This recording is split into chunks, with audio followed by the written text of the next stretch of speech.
Sœurs et frères dans le Christ, paix, joie, grâce, amour à chacun, à chacune de vous de la part de Dieu notre Père et au nom de notre Seigneur Jésus-Christ, en ce lundi de la 23e semaine du temps ordinaire. Le texte de l'évangile que nous écoutons aujourd'hui met Jésus de nouveau sous les réflecteurs, parce que le texte en effet commence en nous disant que c'était le jour du sabbat, et il entre à la synagogue et il se met à enseigner. Et on le regarde pour voir s'il va guérir l'homme qui est là. Il y a un homme qui était là, la main droite paralysée, et on regarde pour voir si Jésus va guérir cet homme. Jésus s'en rend compte parce qu'on veut voir s'il va, entre guillemets, enfreindre la loi de travailler le jour du sabbat. Et je lui pose la question qui est fondamentale et qui nous interpelle aussi. Est-il permis de faire le bien?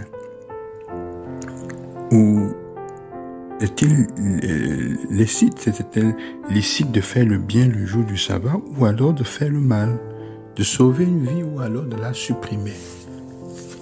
En fait, Jésus pose la question qui devrait être posée, qui nous devrait être posée et que chacun devrait se poser à chaque étape, à chaque moment de sa vie, quand il est en difficulté d'agir ou pas pour quelqu'un ou contre quelqu'un, ou d'enfreindre une loi, de manière que son action pourrait, entre guillemets, sembler enfreindre une loi ou pas.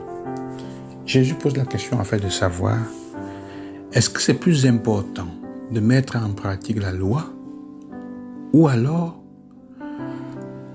de sauver la vie des personnes, d'accueillir l'être humain, d'accueillir l'autre? Si la loi risque de t'empêcher de faire du bien à l'autre, à ce moment qui en a besoin, est-ce qu'il n'y a pas un problème? La loi, normalement, le centre de la loi, c'est comme Jésus va nous faire comprendre toutes les fois, le cœur de la loi est là pour aider à améliorer, à redonner la vie aux personnes, à prendre soin et à protéger la vie. Alors Jésus, en fait, veut nous faire comprendre aujourd'hui qu'il est important de mettre l'autre au centre. Ce qui est important, c'est l'être humain, c'est la personne, c'est l'autre, que l'autre soit au centre. Et il fait comprendre que nous sommes chrétiens pour ça, pour nous assurer que la dignité de l'autre, la vie de l'autre, en fait, l'autre soit mis au centre. Et c'est en fait ce que Saint Paul dit dans la première lecture, que je relis un peu, dont je relis certains passages. C'est en fait ce qu'il dit dans la première lecture. Quand il dit qu'en fait, il veut donner sa vie pour ses frères et sœurs qui sont là, pour chacun et chacune de nous.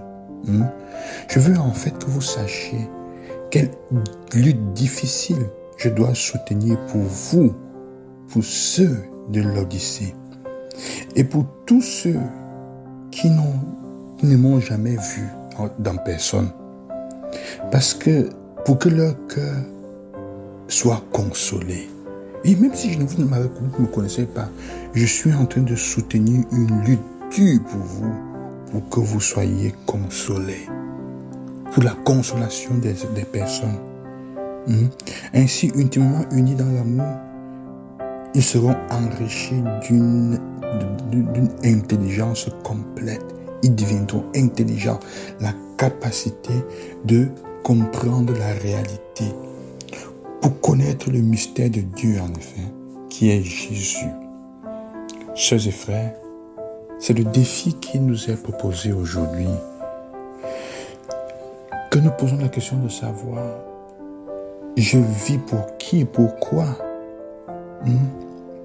Paul dit, toute mon action, tout ce que je suis en train de faire, c'est pour vous, c'est pour que vous soyez consolés, que vous trouviez la sérénité, la paix, la joie, la grâce, même si vous ne connaissez pas. Ma préoccupation jour et nuit, c'est pour vous, frères et sœurs. C'est ce que Paul fait comprendre. Alors toi qui m'écoutes, quelle est ta préoccupation jour et nuit? C'est pour toi-même? C'est pour ne pas enfreindre les lois? Ou alors c'est pour faire le maximum pour que les autres vivent bien, ceux qui sont autour de toi. Que le bien passe, qu'on soit accueilli. Qu'on soit accueilli.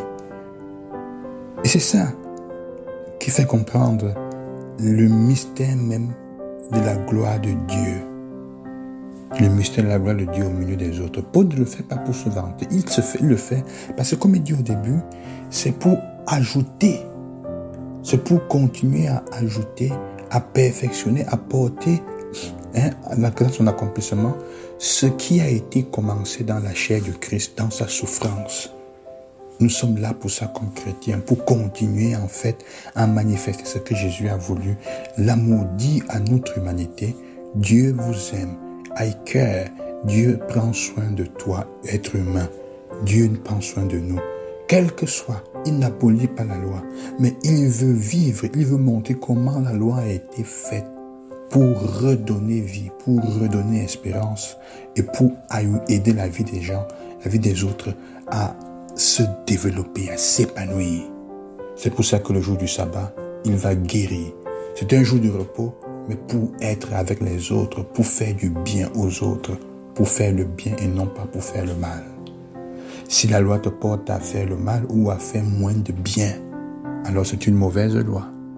Ou plutôt son application est mauvaise.